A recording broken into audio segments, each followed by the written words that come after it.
Hello everyone, this is Anas and welcome to my channel special education expert. और जो आगे के क्वेश्चन आज हम करेंगे वो आपके कंप्लीट हो जाएंगे। आज मैं पूरा आपका कंप्लीट करा दूंगा ये वाला पेपर। तो इसमें आज के जो वीडियो है इसमें ऑप्शंस और क्वेश्चंस दोनों को एक्सप्लेन करके मैं इसको कंप्लीट कर दूंगा आज। तो इसकी पीडीएफ आज ही मैं प्रोवाइड कर दूंगा आपको टेलीग्राम पर। आप जिसने टेलीग्राम ज्वाइन नहीं करा वो ज्वाइन कर ले टेलीग्राम, और पहली बार विजिट कर रहे हैं तो सब्सक्राइब कर दें इसको चैनल को, एज पर आपकी मन करे तो।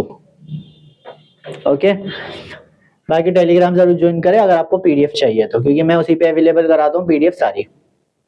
बाकी से शेयर कर दें अपने दोस्तों के साथ ताकि उनको भी फायदा हो उसका, सीरीज का जो मैंने शुरू करी है। ठीक है, थोड़ा डिलेड हो जाता है लेकिन फिर भी मैं कोशिश कर रहा हूँ कि जितना हो सके जल्दी आपको ये सब चीजें प्रोवाइड कर सकूं। तो आज हम 176 क्वेश्चन से स्टार्ट कर रहे हैं और इसे कंप्लीट भी करेंगे आज। तो 176 क्वेश्चन से स्टार्ट कर रहे हैं बिना कोई फालतू बात किए, तो डायरेक्ट स्टार्ट करते हैं। क्वेश्चन नंबर 176 है, the characteristics feature of down syndrome. Down syndrome का फीचर पूछ रहा भाई। अगर फीचर पूछ ले या फिर फीचर की जगह कैरेक्टरिस्टिक्स पूछ ले या सिम्टम्स पूछ ले तो एक ही बात है, कुछ अलग नहीं कह रहा क्वेश्चन। कभी कभी हो सकता है कि कैरेक्टरिस्टिक्स आ जाए, कभी कभी फीचर लिखा हुआ आ सकता है, कभी कभी सिम्टम्स आ जाए। तो बात वही है कि उसके सिम्टम्स पूछने की बात कही जा रही है, घुमा फिरा के बात।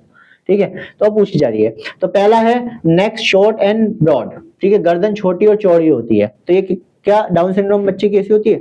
गर्दन छोटी और चौड़ी होती है, बिल्कुल होती है, कहना बिल्कुल ठीक है। चाहो तो इसकी पिक्चर इमेज गूगल पे आप जाकर चेक भी कर सकते हो कि उनकी नेक जो होती है वो शॉर्ट होती है, छोटी होती है, ये वाली थोड़ी नीचे होती है, और चौड़ाई ज्यादा होती है। तो ये कहना बिल्कुल सही है। ठीक है, स्मॉल साइज ईयर्स यानी छोटे कान होते हैं, ये भी ठीक है कि डाउन सिंड्रोम के कान थोड़े छोटे होते हैं साइज में, ये कहना भी सही है। प्रोट्रूजन ऑफ टंग यानी जबान बाहर निकली रहती है, मुंह थोड़ा खुला रहता है, ये कहना भी बिल्कुल ठीक है। डाउन सिंड्रोम अगर बच्चा आपने देखा होगा तो वो अपनी जुबान, अपना मुंह को ऐसे करके खोल के रखता है और जुबान बाहर रखता है ऐसे। ठीक है, तो आप जितने ही कह लो उससे कि अंदर करो, लेकिन वो नहीं करेगा। तो इसके लिए आप अपनी, इसके लिए मैं भी कराता हूँ। जैसे मैंने भी डाउन सिंड्रोम वाले बच्चे को, उसकी ये वाली प्रॉब्लम थी, तो मैं उसके जो मोटी वाली पेंसिल होती है वो उसके माउथ में ऐसे अटका दिया करता था और आगे से बंद करवा दिया करता था। तो उसकी रोज प्रैक्टिस कराता था। तो वो अब मुझे देखते ही है ना वो बंद कर लेता है, मुंह खोलता नहीं है। तो इस तरह से आप भी कर सकते हो। और वो अब टीचर्स भी उससे कहते हैं ना, यूं करके बस इशारा ही करते हैं उसे, यूं करके। तो वो जब तक टीचर के सामने रहता है जब तक अपना मुंह खोलता नहीं है, और घर पे भी नहीं खोलता। हमने इंस्ट्रक्शन पेरेंट्स को भी दिए थे कि ऐसा करे तो फौरन इशारा करना तो समझ जाएगा। तो इस तरह से उसका एक कंडीशनिंग हमने कर दी है। तो अब वो बहुत, उसकी आदत खत्म हो गई है इस चीज की। लेकिन सिम्टम होता है इसको, आप चाहो तो काफी समय में जाता है लेकिन चला जाता है। तो इसका कहने का मतलब है कि ये सारे ऑप्शन करेक्ट है, ऑप्शन नंबर डी इसका राइट आंसर हो जाएगा। नेक्स्ट क्वेश्चन है आपका, the skull and cerebral hemisphere and small. देखो, हेमिस्फीयर का मतलब होता है गोले का आधा भाग या किसी चीज का आधा होना, वो इसमें हेमिस्फीयर होता है। लेकिन ये बोला सेरिब्रल यानी कि ब्रेन का आधा, है ना, या ब्रेन का आधा भाग, ये कहना चाहता है। तो skull and cerebral hemisphere are small, यानी कि जो सेरिब्रल होता है, ब्रेन जो होता है, वो उसका आधा होना यानी स्मॉल होना, वो क्या कहलाता है? उसको क्या कहेंगे? हाइड्रोसिफेलस, माइक्रोसिफेली, एंटी एनिसिफेली, या फिर स्पाइना बाइफिडा, या स्पाइना बाइफिडा, बाइफिडा भी कहते हैं। तो इसकी पिक्चर मैं आपको बता रहा हूँ, पिक्चर से इसे मैं समझा देता हूँ आपको। पिक्चर आपको दिख ही रही होगी।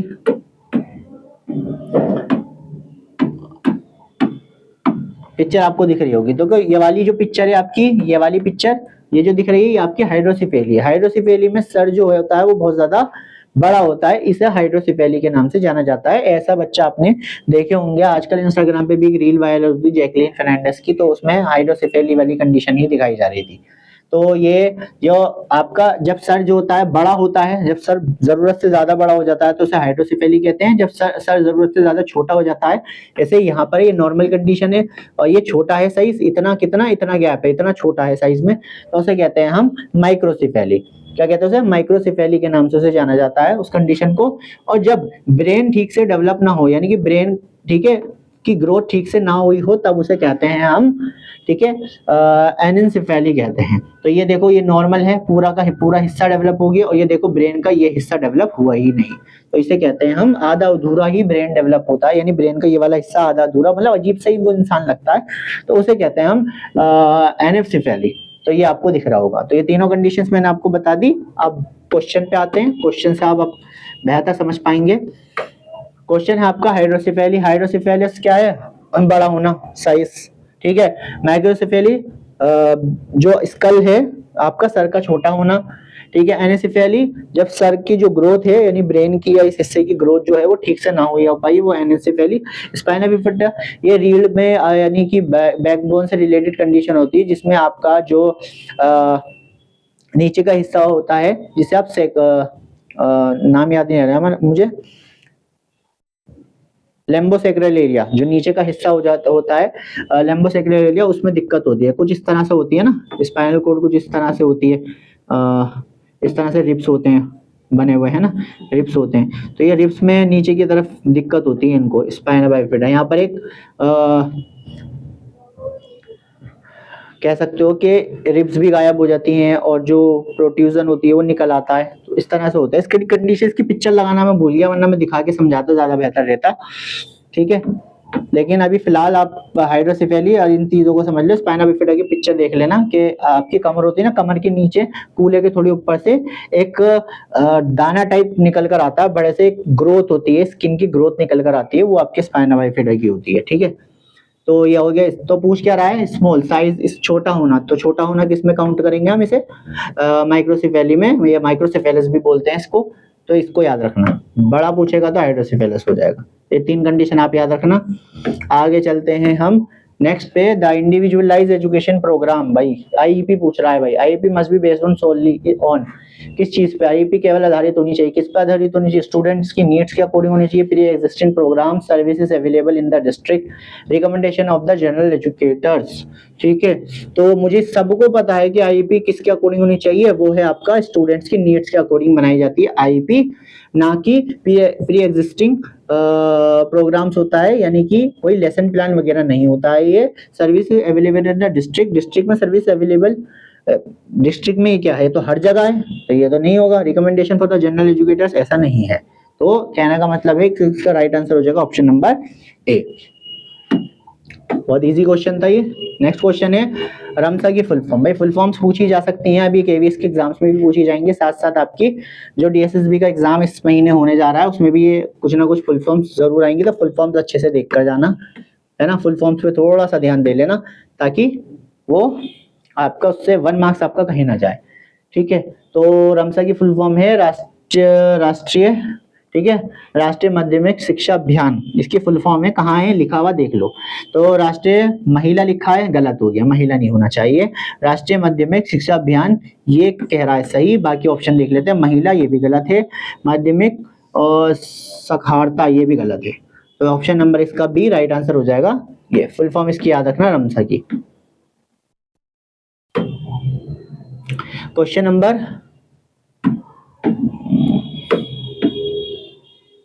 180 क्वेश्चन नंबर 180 है कि वो which is not an element of inclusive education. Inclusive education का तत्व नहीं है, बताइए कौन सा है? तो रिगार्ड फॉर डाइवर्सिटी, भाई विविधता का सम्मान करने चाहिए, बिल्कुल हमें करना चाहिए। क्लासरूम में हर टीचर को उसकी लैंग्वेज का, कल्चर का, हर चीज का सम्मान करना चाहिए, बल्कि डाइवर्सिटी को वेलकम करना चाहिए। कि डाइवर्सिटी क्या है? एक पार्ट ऑफ लर्निंग है, उस डाइवर्सिटी से भी हमें कुछ सीखने को मिलेगा, लोगों के अलग अलग कल्चर, अलग अलग लैंग्वेज से हमें कुछ सीखने को मिलेगा, तो इसको हमें पॉजिटिव मानना चाहिए, ये कहना सही है। तो ये कहना तो मतलब एक पॉजिटिव बात कह रहा है तो ये कहना तो सही है। जीरो रिजेक्शन यानी कि हर एक बच्चे को स्कूल में एडमिशन लेने का अधिकार होना चाहिए बिना किसी जाति, कल्चर, किसी भी लैंग्वेज के भेदभाव के, तो ये कहना भी बिल्कुल सही है, zero rejection. Special class placement यानी कि उसे स्पेशल स्कूल्स में प्लेस कर दिया चाहिए क्योंकि वो स्पेशल है, क्योंकि उसे CWSN से स्पेशल स्कूल में स्पेशल क्लास में डाल देना चाहिए, ये कहना गलत है ना। कोलैबोरेशन ये सही है कि सब टीचर पेरेंट्स सब मिलकर क्या है, स्टूडेंट सब मिलकर एक साथ सीखें एक दूसरे से, मतलब सब जो है एक तरीके से कम्युनिकेट करें, कोलैब करें, ताकि हर एक पॉइंट को पे काम किया जा सके। जैसे टीचर और पेरेंट्स की जो अच्छी बॉन्डिंग रहेंगी तो वो बता सकते हैं अपने बच्चे के बारे में, फिर बच्चे और टीचर की बीच में अच्छी बॉन्डिंग होनी चाहिए, फिर टीचर और बच्चा जो है वो पेरेंट्स से अच्छी बॉन्डिंग होनी चाहिए बच्चे की पेरेंट्स से, तो ये सब मायने रखते हैं कोलैबोरेशन में, तो ये कहना सही है। तो इसका जो राइट आंसर हो जाएगा वो ऑप्शन नंबर सी इसका राइट आंसर हो जाएगा। ठीक है, इसका राइट आंसर हो जाएगा ऑप्शन नंबर सी, क्योंकि नॉट पूछा है, नॉट पे फोकस कर लो।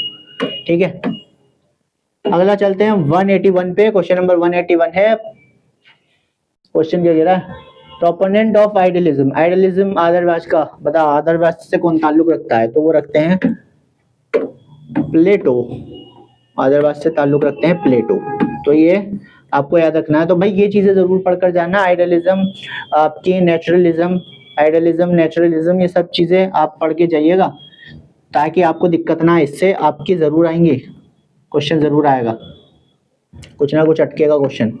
तो 182 RPWD एक्ट में कितनी डिसेबिलिटी है, मुझे बताने की भी जरूरत नहीं है, यूं ही लगा दोगे, 21 डिसेबिलिटी है। कितनी है, 21 है, 21 डिसेबिलिटी है। ठीक है, PWD में कितनी थी, 7 थी, 14 बढ़ा दी गई, 21 हो गई। इसके बाद है फॉर्मल एजुकेशन और formal agency of education. Formal agency मैंने बताया, formal education, informal education, indirect education क्या होती है, सब मैंने अभी पीछे बताया है, मतलब पिछली वीडियो में बताया है, तो वो आपने अगर ध्यान से देखा होगा तो क्वेश्चन नंबर शायद 151 पे ही बता दिया है, तो वो देख लेना, वहां से आपको क्लियर हो जाएगा। तो फॉर्मल एजुकेशन क्या, फॉर्मल एजुकेशन वो होती है जहाँ पर हम रेगुलरली जाते हैं, भाई स्कूल में जा रहे हैं, कॉलेज में जा रहे हैं, जहाँ भी रेगुलर जा रहे हैं, टीचर से पढ़ रहे हैं रेगुलर जाके, तो वो क्या है, फॉर्मल एजुकेशन है। तो मार्केट प्लेस, फैमिली, स्कूल, ये रहा स्कूल, तो क्या आ जाएगा इसका आंसर, राइट, स्कूल, यही क्या है, formal education, formal agency of education, formal agency of education. ठीक है, एग्जाम्पल है इसका। नेक्स्ट क्वेश्चन है BF Skinner. BF Skinner experiment with, BF Skinner ने किस पे एक्सपेरिमेंट किया था, मैंने बोला था ना कि अगर आपको थ्योरीज पता है तो आपको पता होना चाहिए कि उसके एक्सपेरिमेंट क्या है, कि जैसे थॉर्नडाइक की थ्योरी का नाम क्या है, ट्रायल एंड एरर थ्योरी, किस पे एक्सपेरिमेंट किया था थॉर्नडाइक ने, कैट पे। इसी तरह से पेवलोक ने किस पे किया था, पेवलोक की थ्योरी का नाम क्या है, पेवलोक की क्लासिकल कंडीशनिंग, किस पे एक्सपेरिमेंट करा था, डॉग पे। इस तरह से स्किनर की जो थ्योरी का नाम है वो क्या है, ऑपरेंट कंडीशनिंग, किस पे एक्सपेरिमेंट किया था उसने, आपके रैट पे और पिजन पे, यानी कि चूहे और कबूतर पे किया था। तो ये सब आपको पता होना चाहिए। तो यहाँ पर BF स्किनर पूछ रहा है कि BF स्किनर ने किस पे एक्सपेरिमेंट किया था, तो BF स्किनर ने किस पे किया था, रैट और पिजन पे, यानी कि चूहे और कबूतर पे किया था। डॉग और बेल किससे, देखो डॉग क्या है, ये एक्सपेरिमेंट किया था डॉग पे, और ये बेल जो है ये आपका कंडीशनिंग है, कंडीशनिंग करी गई थी उससे, तो ये आपके थ्योरी से कंडीशनिंग की बात की जा रही है। कैट क्या है, कैट जो है आपका किसकी, कैट और फिश पे किसने की थी, डॉग और बेल पे तो पेवलोक ने की थी, कैट और फिश पे थॉर्नडाइक ने की थी, और चिंपैंजी पे किसने की थी, कोहलर ने, चिंपैंजी पे कोहलर ने की थी, और बनाना से एक्सपेरिमेंट करा था। और इनका कैट का जो एक्सपेरिमेंट था, कैट पे जो एक्सपेरिमेंट किया था वो आपका थॉर्नडाइक ने किया था, और फिश को आपका कंडीशनिंग, फिश से आपकी कंडीशनिंग की थी। तो इस तरह से आपको सब चीजें क्लियर होनी चाहिए। राइट आंसर इसका जो हो जाएगा वो आपका ऑप्शन नंबर ए हो जाएगा, पता होना चाहिए बस आपको। ठीक है, मेमोरी प्रोसेस, मेमोरी कैसे प्रोसेस करती है बताओ, मेमोरी की प्रोसेसिंग क्या होती है, तो सबसे पहले तो अटेंशन देता है बच्चा, तो अटेंशन तो वही है, तो ये ऑप्शन तो गलत हो जाएगा क्योंकि अटेंशन तीनों में। अटेंशन के बाद आपका इनकोड करेगा, ठीक है, तो इनकोड करेगा, तो ऑप्शन नंबर सी इसका राइट आंसर है। ऑप्शन नंबर सी इसका राइट हो जाएगा कि पहले अटेंशन देगा, फिर इनकोड करेगा, फिर स्टोरेज करेगा, फिर उसका रिट्राइवल करेगा, तो ये ऑप्शन सी राइट आंसर हो जाएगा इसका। और इजी है, अटेंशन क्या होता है, इनकोडिंग क्या होता है, स्टोरेज आपको बहुत बेसिक है तो पता ही होना चाहिए। ठीक है, बाकी नहीं भी पता हो तो थोड़ा बहुत सर्च करके पढ़ लेना, इससे तो थोड़ी स्किल्स भी आती हैं, आपकी सोचने समझने की क्षमता भी बढ़ती है। कहीं ना कहीं जब आप सर्च करते हो चीजें तो आपको पता चलता है अच्छा ऐसे ऐसे, फिर भूलते भी नहीं हो आप। The word personality comes from the persona, ठीक है। परसोना विच ओरिजिनली मीन्ड, क्या मतलब होता है? परसोना शब्द परसोना से आया है, बताओ। पर्सनैलिटी शब्द परसोना से आया है, ठीक है। किससे भाई? ये पर्सनैलिटी वाला चैप्टर जिसने पढ़ा उसे पता होगा। परसोना जो है वो आपका, परसोना वर्ड जो है वो, परसोना का मतलब देखो, शायद ये एक होता ना, अब मुझे जहाँ तक स्टोरी याद आ रही है ना, इसकी काफी समय हो गया पढ़े हुए मुझे, लेकिन पर्सनैलिटी वर्ड शायद जर्मनी में, एक जर्मनी का किस्सा है ये, ठीक है। परसोना वर्ड वहीं से ही आया है। ग्रीक और लैटिन है, ये तो मुझे याद नहीं आ रहा, लेकिन आप देख लेना, ग्रीक लैटिन है। पर्सनैलिटी वर्ड ग्रीक से आया है, लैटिन से आया है। तो इसमें जो पर्सनैलिटी है, पर्सनैलिटी, इसमें जर्मनी में क्या होता था कि जो लोग हैं ना एक दूसरे को पहचान ना पाए, इसलिए वो थिएटर में जो मूवी देखने जाते थे, थिएटर होता है उसमें मास्क लगा के जाते थे, तो वहीं से ये वर्ड आया है पर्सनैलिटी वर्ड, ठीक है। तो थिएटिकल क्या है? थिएटिकल मास्क, ठीक है। तो ये इसका राइट आंसर होता है, थिएटिकल मास्क पहन के जाते थे, तो वहीं से ये वर्ड निकल कर आया है, ठीक है। नाटकीय मुखौटा, ठीक है, इस तरह से ये वर्ड आया है, तो ये आपको याद रखना है। सी ऑप्शन इसका राइट आंसर हो जाएगा, ठीक है। ठीक है, ये आसान है बहुत, थ्योरी सारी आसान है पर्सनैलिटी की। मैंने भी बहुत सारी थ्योरी पढ़ी थी, ट्रैट थ्योरी पढ़ी थी, बहुत सारी थ्योरीज है, मेरे पास नोट्स भी बने हुए थे, तो वो सारे बहुत बढ़िया करके मैंने पढ़ी थी, तो काफी समय हो गया। Visual perception is carried out by, किसके? दृश्य बहुत होता है, बताओ भाई विजुअल परसेप्शन किस में करते हैं? अच्छा है, देखो ये तो वो पूछ लिया ना, ब्रेन के लोब्स जो होते हैं उससे रिलेटेड है। देखो ये रहा ब्रेन, ठीक है। जो आपका फ्रंटल लोब है, इसमें स्ट्रेटजीज वगैरह आती हैं। पेरिएटल लोब में अलग से कुछ आता है, वो भी आपको बाद में बताऊंगा, लेकिन मेन याद रखना है। टेम्पोरल लोब में आपका हेयरिंग्स आता है भाई, हेयरिंग जो है वो किस में आता है? टेम्पोरल लोब में। ऑक्सीपिटल लोब में विजन आता है, ठीक है, विजन के लिए रिस्पॉन्सिबल, ठीक है। विजन के लिए रिस्पॉन्सिबल होता है आपका ऑक्सीपिटल लोब, ठीक है। तो ये आपको पता होना चाहिए, ये पता होगा तो बहुत आसानी रहेगी। तो इसमें क्या पूछा है? इसमें पूछा है आपका visual perception is carried out, visual perception पूछा है। तो फ्रंटल लोब जो है, विजन किससे काउंट होगा भाई? विजन किस में आ जाएगा? विजन किस में आ जाएगा? विजन आ जाएगा ऑक्सीपिटल लोब में, ठीक है। विजुअल परसेप्शन किस में आ जाएगा? ऑक्सीपिटल लोब में, क्योंकि ऑक्सीपिटल लोब, तो ऑक्सीपिटल लोब जो है वो किससे कनेक्टेड हो गया? विजन से कनेक्ट हो गया। और आपको याद रखना है टेम्पोरल लोब जो है वो आपको किससे कनेक्टेड है? वो आपका टेम्पोरल लोब जो है वो हेयरिंग के लिए रिस्पॉन्सिबल होता है, तो आपको याद रखना है। ये पिक्चर मैंने ऐड कर दी है। जो MMR वैक्सीन है वो बनाई गई थी। देखो MMR वैक्सीन जो होती है, MMR की फुल फॉर्म होती है मीजल, मम्स और रुबेला। मीजल्स जो खसरा वगैरह हो जाता है वो है ना, और मम्स भी इसी तरह का होता है, और रुबेला भी होता है।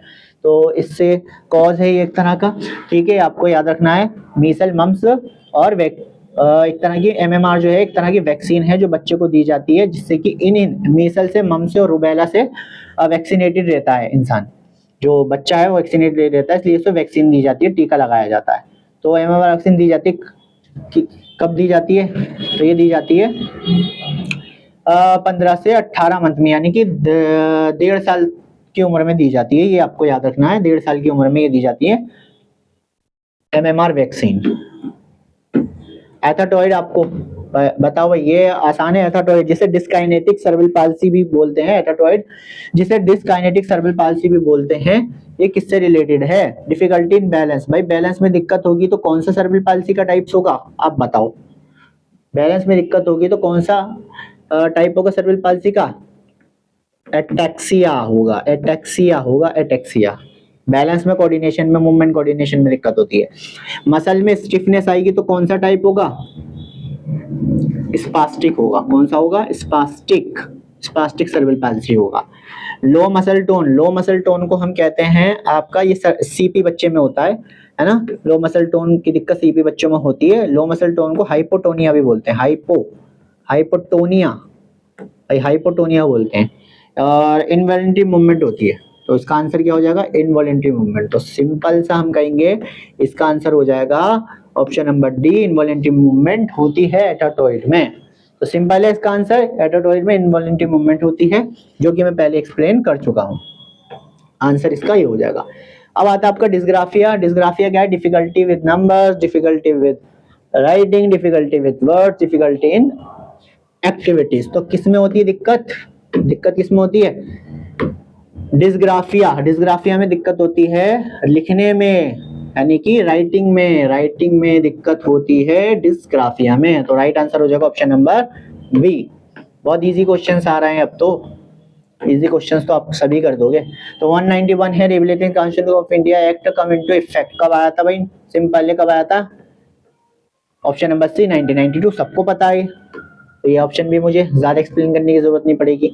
अब आता है फुल फॉर्म, पीडब्ल्यूडी की फुल फॉर्म बताओ। कभी आरपीडब्ल्यूडी एक्ट की पूछ लेगा, कभी पीडब्ल्यूडी की। तो पर्सन विद डिसेबिलिटी, कहाँ लिखा है? पर्सन विद डिसेबिलिटीज एक्ट, ये लिखा पर्सन विद डिसेबिलिटी एक्ट, ये रहा। ऑप्शन नंबर सी इसका राइट आंसर हो जाएगा। इसमें भी ज्यादा एक्सप्लेन करने की नीड नहीं है मुझे। कितने डिसेबिलिटी शामिल की गई उसमें? 7। अब आता है ये वाला क्वेश्चन, थोड़ा लेंथी है, ये देख लो आप। ठीक है, 193 क्वेश्चन थोड़ा लेंथी है, देख लो। क्या extended time for the taking test, यानी कि हमें एक्स्ट्रा टाइम देना टेस्ट के लिए, या फिर कंप्लीट असाइनमेंट कंप्लीट करने के लिए, टेस्ट के लिए एक्स्ट्रा टाइम देना। Varying format, step by step instruction, format बनाना नए नए, ठीक है, ग्राफिकली ऑर्गेनाइज करना। ये किसका एग्जाम्पल है? तो किसका एग्जाम्पल है? एडेप्टेशन। एडेप्टेशन का मतलब तो ढल जाना होता है ना, तो एडेप्टेशन तो नहीं होगा। मॉडिफिकेशन, तो इसमें कोई मॉडिफिकेशन की है? मॉडिफिकेशन तो नहीं करी, पर हम एक्स्ट्रा टाइम दे रहे हैं, नया फॉर्मेट बना रहे हैं, बच्चे की नीड के अकॉर्डिंग हम ऑर्गेनाइज कर रहे हैं, है ना, वो सब चीजें बना रहे हैं बच्चे की नीड्स के अकॉर्डिंग। तो मॉडिफिकेशन हम इसे नहीं कहते, इसे हम एकोमोडेशन कहते हैं। हमने एकोमोडेट किया, मानी एक ही क्लास में हर बच्चे की नीड के अकॉर्डिंग हम क्या कर रहे हैं, उसको फुलफिल कर रहे हैं, है ना, उसकी नीड्स को फुलफिल कर रहे हैं, उसकी नीड के अनुसार ही हम उसको पढ़ा रहे हैं, वो है आपका एकोमोडेशन। तो ये ओवरलैपिंग करिकुलम ऐसा नहीं है कुछ भी, ठीक है। तो ये आपका ऑप्शन नंबर सी इसका राइट आंसर हो जाएगा। अब आते हैं क्वेश्चन नंबर 194 पे। 194 क्या कहता है? क्वेश्चन नंबर 194 क्या कहता है कि a curriculum change in which all student study the same content, but what is to be learned within that curriculum differ from the student with the learning disabilities known as। बताओ क्या question पूछा है। ऐसा पाठ्यक्रम परिवर्तन जिसमें सभी विद्यार्थी समान विषय वस्तु पढ़ते हैं, मतलब एक जैसा करिकुलम वहां पर पढ़ते हैं, लेकिन उस पाठ्यक्रम के भीतर सीखने की अपेक्षा अधिकतम क्षमता वाले विद्यार्थी के लिए अलग होती है। हाँ, तो अलग होती है, तो इसे क्या कहते हैं? मतलब एक ही क्लास में करिकुलम तो सेम ही रहेगा, मतलब वो किताब तो सेम रहेगी ना, जो स्कूल में पढ़ाई जा रही है मैथ की किताब, जब वो पढ़ाई जा रही है तो टीचर के हाथ में तो मैथ की किताब सबके लिए सेम रहेगी, जितने भी 30-40 बच्चे क्लास में बैठे हैं। लेकिन हम उसकी नीड्स के अकॉर्डिंग हम उस करिकुलम को एडजस्ट कर सकते हैं, है ना, एकोमोडेट कर सकते हैं, वो कहना सही है। तो ओवरलैपिंग करिकुलम्स, तो ये तो कहना सही नहीं है कि ओवरलैपिंग करिकुलम्स की बात कर रहा है, एकोमोडेशन की बात ही नहीं कर रहा। वो पिछला वाला क्वेश्चन तो कहीं ना कहीं एकोमोडेशन की बात कर रहा था, एडेप्टेशन की बात नहीं कर रहा, ये बात कर रहा है पैरेलल करिकुलम्स की बात कर रहा है। किसकी? पैरेलल, समानांतर पाठ्यक्रम की बात कर रहा है कहीं ना कहीं, ठीक है। तो इसका राइट आंसर हो जाएगा ऑप्शन नंबर बी। अब आता है question number 95। 195 year of establish of PWD act कब आया था? 1995। बहुत ही इजी। कितनी डिसेबिलिटी? 7 डिसेबिलिटी थी, ठीक है। बाद में बढ़कर कितनी हो गई? बाद में बढ़कर हो गई 2016 में 14 बढ़ गई, हो गई 21, याद रखना। 92 में आया था आरसीआई, ठीक है। 99 में आया था एनटीए। कितनी डिसेबिलिटी थी? 4 डिसेबिलिटी के बारे में बताया। सब पता होना चाहिए आपको, बेसिक है ये बहुत ज्यादा। अब आता है आपका इंचियोन रणनीति, स्ट्रेटेजी क्या है? क्या है ये स्ट्रेटेजी? बताओ भाई। Method to teach SD learning strategy, make the right real. देखो ये जो इंचियोन स्ट्रेटेजी है ना, ये बनाई गई थी, ये साउथ कोरिया की है, साउथ कोरिया से रिलेटेड है कुछ, ठीक है। तो इसके बारे में मैं डिटेल में तो बाद में बताऊंगा, यहाँ पर सिर्फ इतना समझ लो कि एक तरह की अप्रोच है, एक तरह की स्ट्रेटेजी है, जिसमें डिसेबिलिटी से रिलेटेड कानूनों की बात होती है, मतलब एक तरह से कानूनों को स्टैब्लिश करने की बात होती है जो डिसेबिलिटी से रिलेटेड है। और ये कहीं ना कहीं ये वाली जो स्ट्रेटेजी है, इंश्योरेंस स्ट्रेटेजी, ये डिसेबिलिटी पे वर्क करती है, उनके एम्पावरमेंट पे वर्क करती है, उनके कानूनों को पूरी तरह से लागू करवाने पे। मेन इसका काम यही होता है कि जो पर्सन में डिसेबिलिटी के लिए जो कानून बनाए गए हैं ना, वो ठीक से लागू हो जाए, वो लागू हो जाए उस पर ये काम करता है, और साउथ कोरिया से रिलेटेड है, बाद में बताऊंगा इसके बारे में डिटेल में। और इसका एक स्लोगन है, इसका एक नारा है, वो ये क्या है, make the right real, make the right real, इसका एक स्लोगन है, मेक द राइट रियल। इसका राइट आंसर हो जाएगा ऑप्शन नंबर सी, क्योंकि इसी की बात करता है।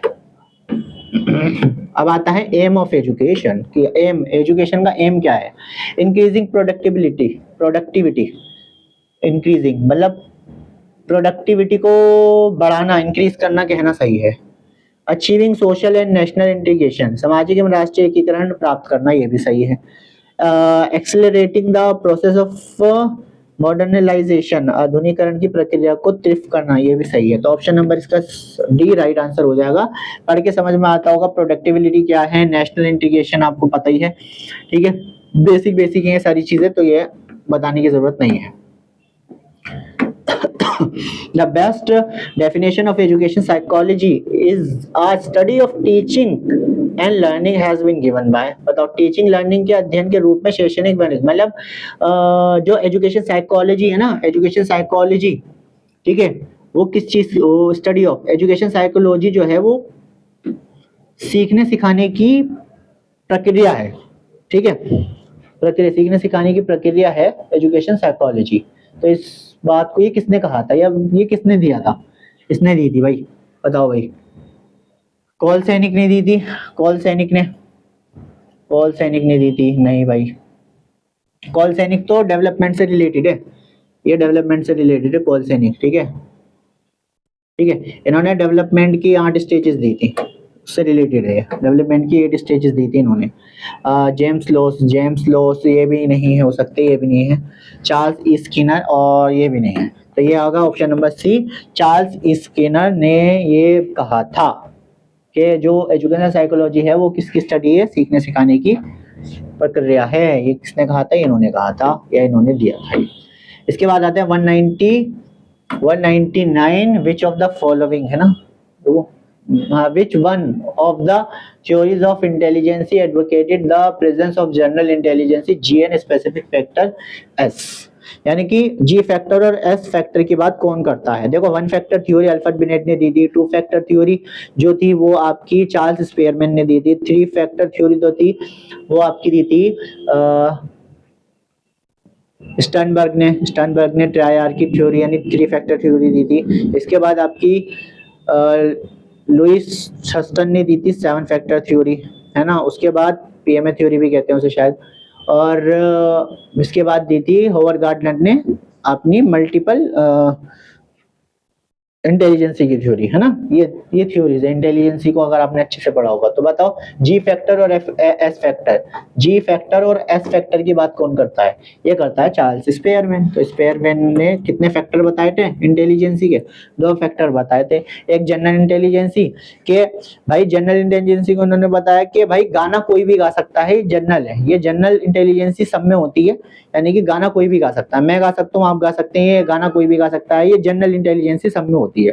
लेकिन अच्छा गाना यानी अरिजीत सिंह जैसा गाना, आतिफ असलम जैसा गाना हर कोई नहीं गा सकता, ये उसमें क्या है, स्पेसिफिक इंटेलिजेंसी है, यानी कि गाना अच्छा गा पाओ, ये खूबी सब में नहीं होती, किसी किसी में होती है, स्पेसिफिक इंटेलिजेंसी होती है। इसी के बारे में इन्होंने एक्सप्लेन करा है। ये इन्होंने गिलफर्ड थ्योरी, गिलफर्ड अलग है भाई, अनार्ची, इन सब के बारे में आप ज्यादा इंपॉर्टेंट नहीं है, बस आप मेन चीज याद रखो। क्वेश्चन नंबर 200, ठीक है, आज का ये लास्ट क्वेश्चन है आपका, और इसी के साथ हम ये वाला पूरा पेपर PYQ कंप्लीट कर देंगे। तो क्वेश्चन कह रहा है कि रमेश और अंकित जो है वो रमेश और अंकित का IQ 120 है, रमेश अंकित से 2 वर्ष छोटा है, यदि अंकित 12 वर्ष का है तो रमेश की मानसिक आयु क्या है। भाई क्वेश्चन थोड़ा घुमा रखा है लेकिन काफी इजी है, और मैंने बोला है कि IQ वाला क्वेश्चन निकालने के लिए आएगा तो आपको IQ का फॉर्मूला पता होना चाहिए। अगर आपको IQ का फॉर्मूला नहीं पता ना तो बहुत दिक्कत हो जाएगी आपको ये क्वेश्चन का आंसर निकालने में, और अभी भी बहुत सारे जो पर्सन है ना वो दिमाग में इसको कर नहीं पाएंगे कि कितना होगा। तो मैं आपको इसको करके बताता हूँ। अब क्वेश्चन थोड़ा घुमा रखा है लेकिन इसको पढ़ के समझते हैं क्या कह रहा है। पहले कह रहा है कि रमेश और अंकित, तो भाई एक है रमेश, मैंने लिख लिया रमेश, और एक है अंकित, ये 2 पर्सन है, ठीक है, का IQ सेम है। भाई IQ दोनों का क्या है, IQ दोनों का सेम है, वो कितना है 120 है। IQ दोनों का सेम है 120 है, ठीक है। IQ 120 है, मैंने बता दिया कि 120 है भाई, दोनों का सेम IQ, मुझे क्या टेंशन। रमेश अंकित से 2 वर्ष छोटा है। रमेश जो है वो अंकित से 2 वर्ष छोटा है, ठीक है, कह दिया। यदि अंकित 12 साल का है, अंकित 12 साल का है, अंकित कहाँ है ये रहा, अंकित कितने का 12 साल का है, तो ये जो आपका रमेश हो गया वो इससे 2 वर्ष छोटा है, तो ये कितने साल का हो गया 10 साल का हो गया। ये तो कह रहा है कि जो रमेश है वो अंकित से 2 साल छोटा है, रमेश अंकित से 2 साल छोटा है, छोटा ही तो है, 2 साल छोटा यानी 10 साल का हो गया, सिंपल है, 10 साल का हो गया। तो रमेश की मानसिक आयु बतानी है, रमेश की मानसिक आयु क्या है, तो मुझे पता है IQ का फॉर्मूला क्या है कि IQ बराबर equal MA upon CA into 100, यही तो है IQ का फॉर्मूला।